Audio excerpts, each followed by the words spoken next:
Commitment, the official act of consigning oneself to confinement,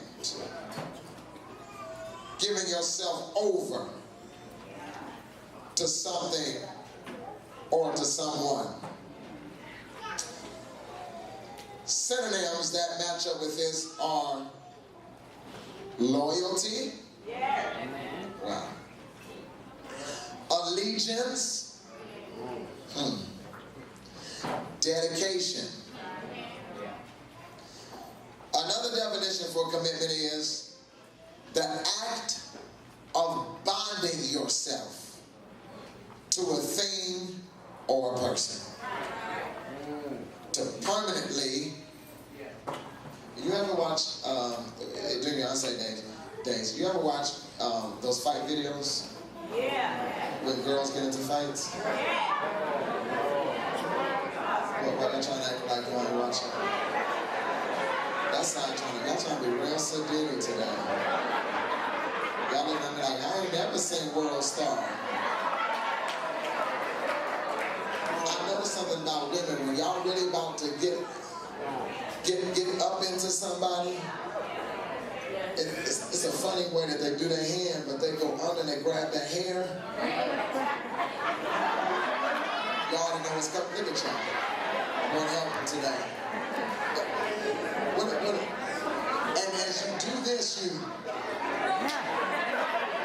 wrap it and you bring it in. That's commitment.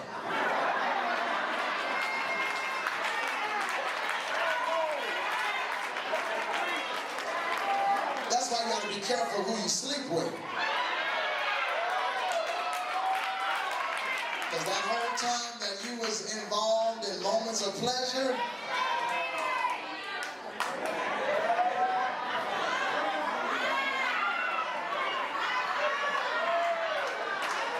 for 5 minutes, I'm sorry. And that's why you ain't seen them in months, but they're still on your mind, because commitment is when you bind yourself to a thing or to a person. Kind of makes you want to ask yourself, are you really in a committed relationship? That's a good question. Are we in a committed relationship, or is it just a piece of jewelry you gave me?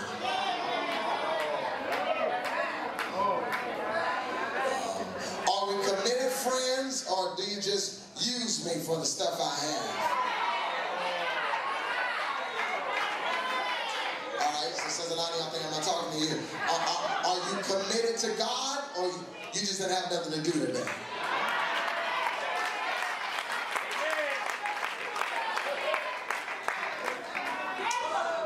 There's some things, whether you guys know it or not, that if you want to be successful in it, you have to be committed to it. Let's list some things, shall we? School. If you want to graduate, you got to be committed to your education.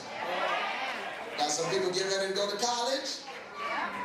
You're going to have to turn down so you can turn up on that stage. Graduation don't just happen overnight. You got to be committed to that. Let's go to another one. If you didn't like that one, you're really going to hate this one. Marriage. Not cohabitation. Marriage requires commitment. I'm ready for y'all 11 o'clock. Y'all might as well come on with. I ate my Wheaties. Marriage requires commitment. Let's do another one. Children. Because I see a whole lot of y'all got them. The question ain't if you can have them. The question is, are you committed to raising them?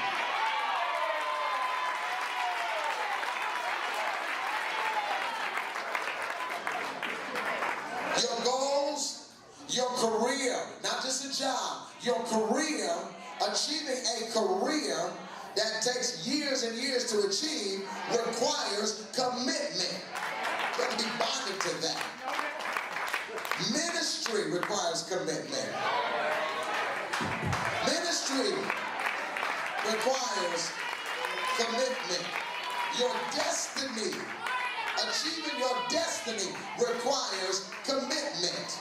Friendships require commitment, and relationships require commitment. And before y'all start bringing people into your house, and you start going to other folks' house, and you start giving them titles, and you start sharing nicknames, and you start letting children play with their children, you need to see that there's a level of commitment between the two of you all before you start sharing bedrooms, kitchens, living rooms, clothes, bank accounts. Is there a commitment? Let me pause there. I'm off my notes again. Let me pause and say that many of you all have been burned because you were committed to people, watch it, that were not committed to you. I'm glad y'all shouted on that, but here's the real shout. God has seen the damage that it did to you, so he brought you to church today to remind you that you be committed to somebody without finding out that they committed to you.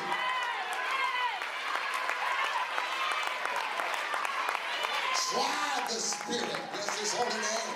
By the Spirit, test the waters. Don't believe game and hype and makeup and weaves and lace fronts and stilettos and red bottoms and earrings and diamond rings and cars and BMWs and Mercedes. All of those things are facades sometimes to bring you into a woven web that is spun by a black widow that wants to destroy you, and you have already wasted enough years of your life fooling around with people that after you gave them all you had, ain't nobody saying nothing, they sucked you dry and moved on to somebody else because don't nobody know how to be committed.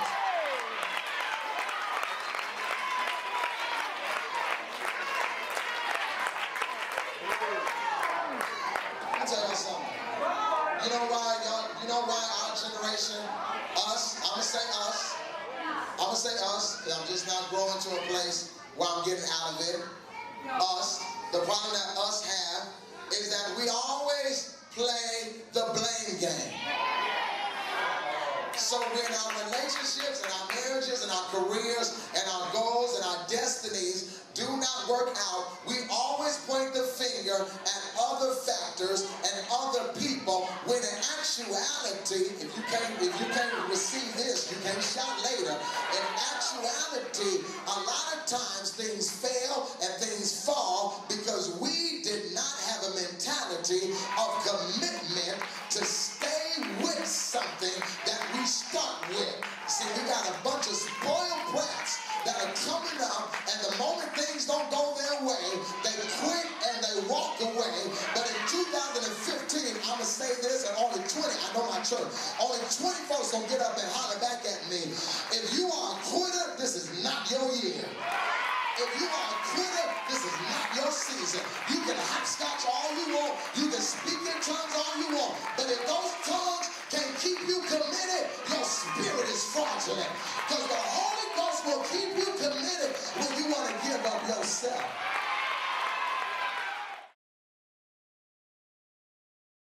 Y'all watch this? Y'all gonna get your neighbor messed up with this. Tell your neighbor, everyone that rubs you on the back is not sent by God. I didn't see my prophet say nothing right there.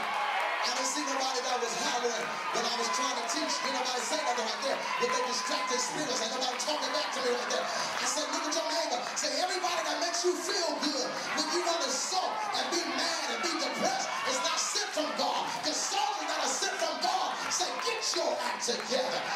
You were built to handle storms. You might bow, you may bend, but you ain't gonna fall.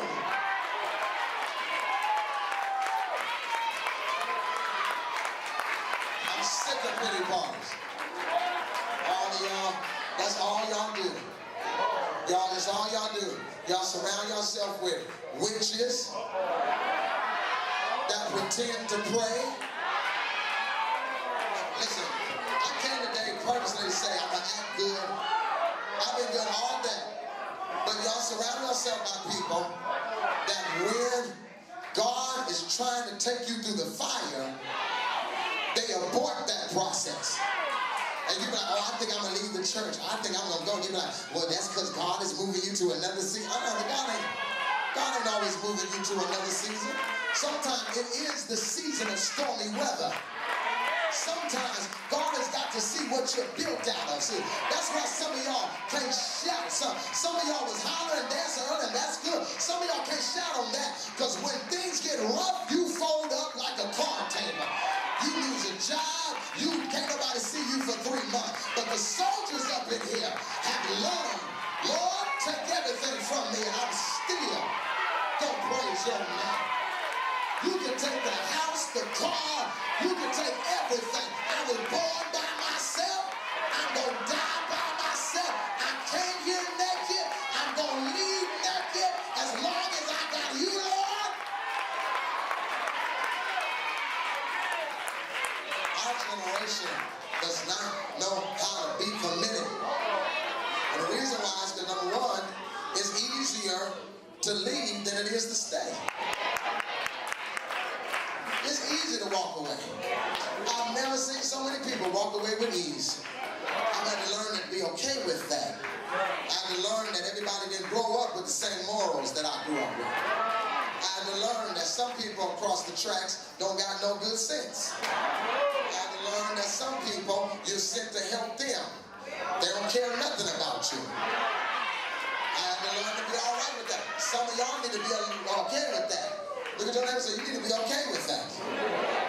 Because our culture teaches us, listen, our culture trains up children on how to quit. And you don't even know it.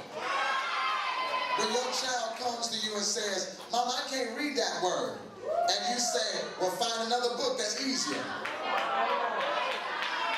You just trained your child how to quit. When your little boy, I don't mean to offend nobody with this, when your little boy comes and he can't open up the mayonnaise jar, and you look and say, well, go ahead and go grab the mustard. It's in the bottle that squeezes. Ain't nobody saying that. You just taught that young man how to give up and how to quit. Y'all ain't saying nothing to me. When your child comes talking about the teacher's too hard on me, and the teacher's picking on me, and you go up there with your ignorant behind to fight the teacher instead of teaching your child how to deal with ignorant teachers. You just taught your child how to quit. When you take them out of one class and demand that they be put in another class, you just taught your child how to quit. I know I'm right about it.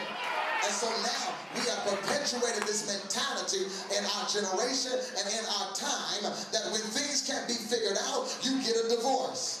When you can't get your way, you'd rather be on the EBT card, you'd rather be unemployed, you'd rather be on the county, you'd rather be on Section 8 than to deal with some ignorant co-workers, but you still getting paid. Pause.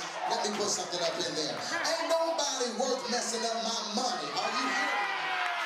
I just thought I'd put that right there parenthetically. I know it got nothing to do with my sermon, but if you feel like I do, somebody just touch your neighbor and say, ain't nobody worth my paycheck. Because see, devils will frustrate you out of a seat that they want. Oh yes, y'all hear what I'm saying. People will frustrate you out of an opportunity that they wish came to them. People will frustrate you out of a relationship that they really want. Are y'all talking to me? So they'll point out all the bad stuff, my God, that gets on your nerves. No, good and well, you got a good man. She ain't got one, too ugly to get one, can't buy one, and will frustrate you out of a good man that you have. Now you single, and she's still single, and you missing him, and she ain't never had him, but wanted him, and you're done behind the quitting because you allow frustration to abort your purpose. I know I'm preaching up in here, whether y'all clap and say amen or not.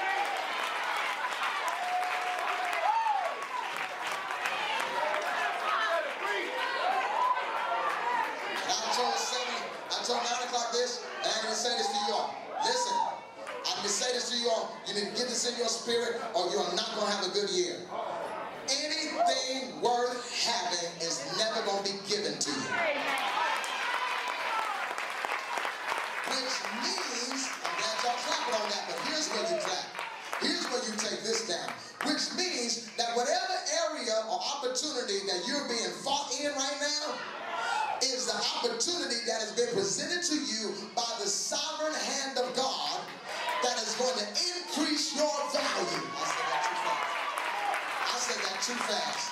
Wherever you are being attacked, whatever opportunity is being attacked right now, whatever the devil is trying to frustrate you, is because on the other side of that frustration, there is an opportunity that only God could bring to you. This word ain't for everybody. I just lost about 200 of y'all, but the rest of you 300 better hear me. I said, wherever the devil is frustrating you, I mean, the devil is strategic. I don't know why we underestimate this dude.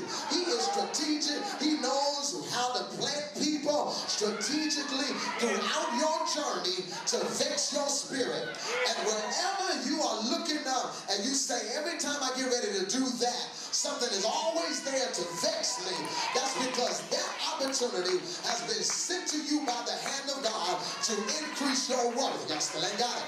So the shout is, if you have been in a fight for the last 3 months, it's because if you survive this, your value is going to another level.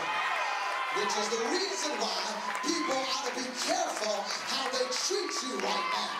Because where you are now is not where you fixed to be. I need 3 of y'all to high-five your neighbor and tell your neighbor, I bet you want to touch me now. Because you're looking at where I am now. You're looking at my condition now. But if I survive this, my value's going to a whole nother level. I may not qualify now, but in 2 months, I'm going to qualify for everything. Stuff my family couldn't even qualify for.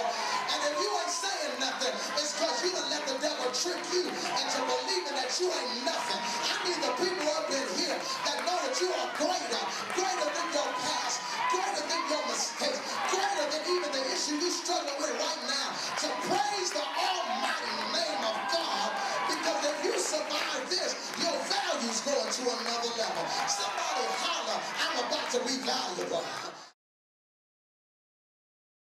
Out of your way. Now, let's clarify something before we go. Go to Deuteronomy chapter 7, verse 9.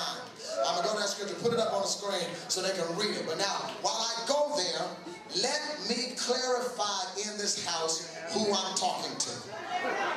Now, I do not assume that everybody that is hollering is committed. Just like I don't assume that everybody that's not hollering is not committed. Okay? I will say this. If you are committed to God, in no way you could have come out of what you just came out of. Unless you were serving God for real. Anybody gonna talk back to me? Is there anybody up in here that can just take 10 seconds and just tell your neighbor, if you had to walk through what I just walked through and still come to church like everything was cool? You can't come to church and praise God broke unless you committed. You can't come to church and be all like hallelujah and all hell is breaking loose at home unless you committed. You can't give to somebody your last and you don't know how you gonna get nothing unless you are committed. Now, am I talking to some committed people up in here? Now, I'm about to leave. Deuteronomy then tells you, don't you miss this, Deuteronomy therefore, if I'm talking to the right people who have been committed, and you know you're committed because you could have been uncommitted, but your commitment kept you committed. Too fast for you? Too fast for you? Too fast, too furious? Right? I said, you know you're committed because you had an opportunity to be uncommitted, but your commitment kept you committed. You had an opportunity to be like, I'm cool. I'm cool on being nice. I'm cool on doing it the right way. I'm gonna pop this fool. I'm gonna stop commitment to God kept you committed to the Christian. Everybody saying that? Can we take 5 seconds out to just tell your neighbor, people better be glad I'm committed? No, look at somebody and tell your neighbor, because I would have caught a case. If I wasn't as committed as I am to doing what God is calling me to do, I would have knocked somebody out. Some of y'all ain't saying nothing. I need somebody to keep it real up in here. How about your neighbor say, because they don't know me, they really don't know me. How about your neighbor say, because while they're talking at me sideways, they don't know me. It's because I'm committed to my future that I won't let a fool mess up my present. Well, Deuteronomy says, know therefore that the Lord your God, he is God, the faithful God, which keeps covenant and mercy with them that love him and keep his commandments to 1,000 generations. Y'all missed that. Now what I need everybody to understand is that the enemy thought that he was going to sabotage everybody in your family, but he had to get you out the way first. I just need anybody in here that knows that you standing in the gap for your family to tell your neighbor that's why you can't give up right through here. And the Lord said, I've logged down, I have written down every time you served me and you didn't have to serve me. The Lord said I had angels watching every time you was in your house and the hustle was calling you. And you chose to sit there and say, Lord, I trust you anyway. Who am I talking to up here? God said, I've watched every time that your foot wanted to go to evil and you decided to do what God told you to do. He said, the first thing I'm going to do is I'm going to bless your entire household. Oh my God, up in here, I need somebody to tell your neighbor, even children that ain't born yet shall see blessings from God simply because you are committed to him right now. I thought more of y'all would have said amen with all these screaming babies up in here. I said, somebody shout down your row and tell your whole row, all of my children are covered. Yeah. Even those that I call my play children. Let's go there.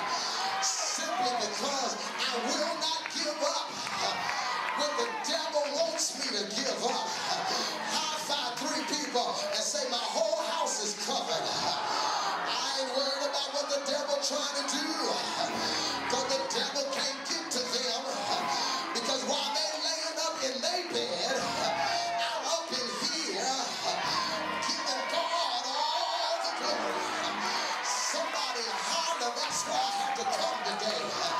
Somebody high five 3 people, say I had to come today because the devil was testing my commitment. Some of y'all didn't feel good in your body. Some of y'all got money issues you don't tell nobody about, but you still made it to 2408.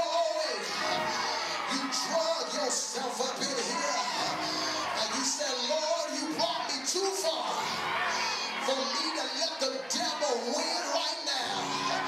If you're sitting next to somebody that's an encourager, y'all ought to grab each other by the hand and say, I'm here with you.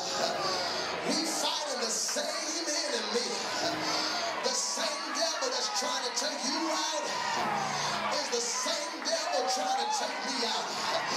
Look at him eyeball to eyeball, say, but if you got any strength left, if you got any movement in those legs, don't sit there and let the devil see you like this. Put on the front like everything is all right. Yeah, look at your neighbor, say, fix your face about it. You got to learn how to praise him in advance. And if you do it, my God, 1,000 generations shall be covered. I know y'all trying to act hard, but I need 500 of y'all. Look at your neighbor and say, I got to holler just one time.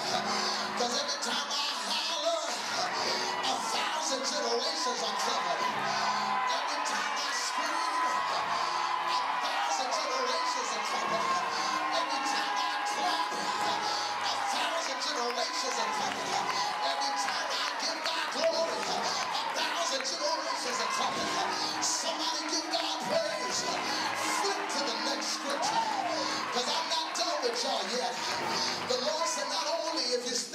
committed to me, well, I bless your whole household. I bless them after you're dead and gone. I speak it in the name of Jesus that fishers will be blessed simply because of my commitment. Look at all the people I get to touch because I refuse to give up when the enemy wanted me to throw in the towel. I still came in. I still gave God.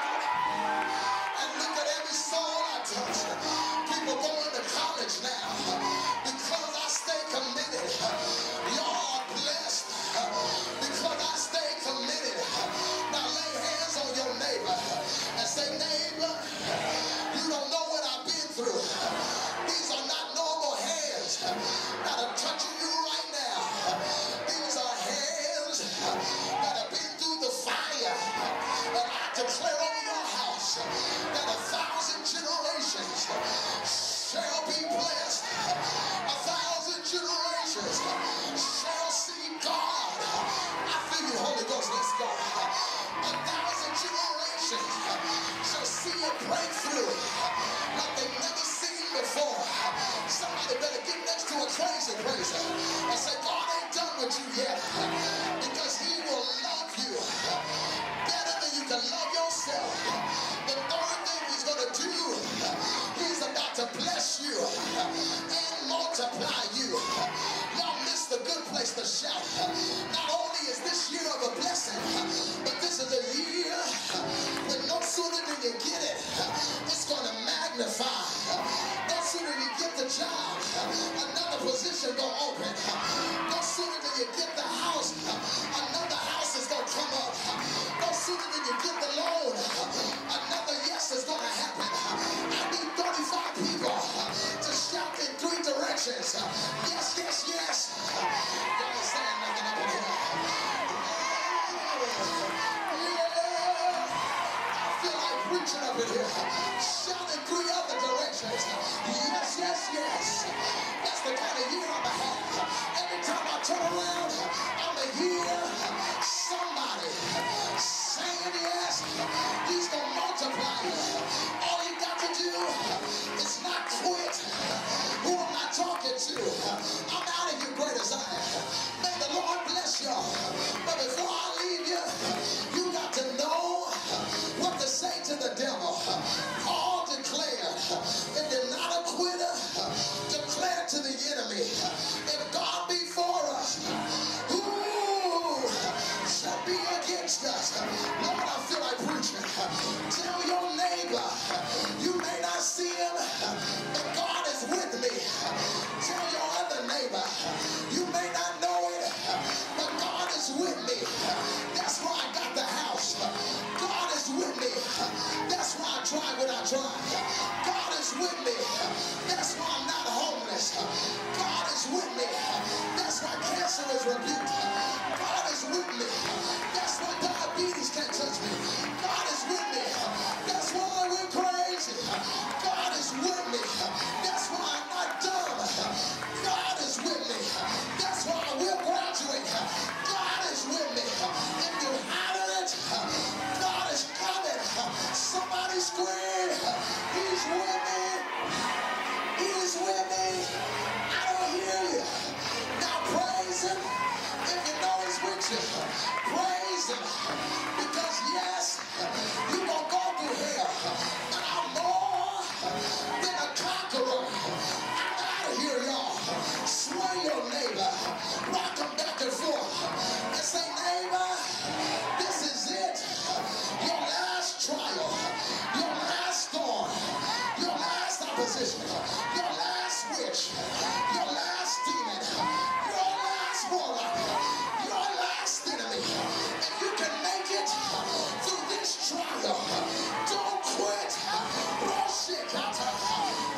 to do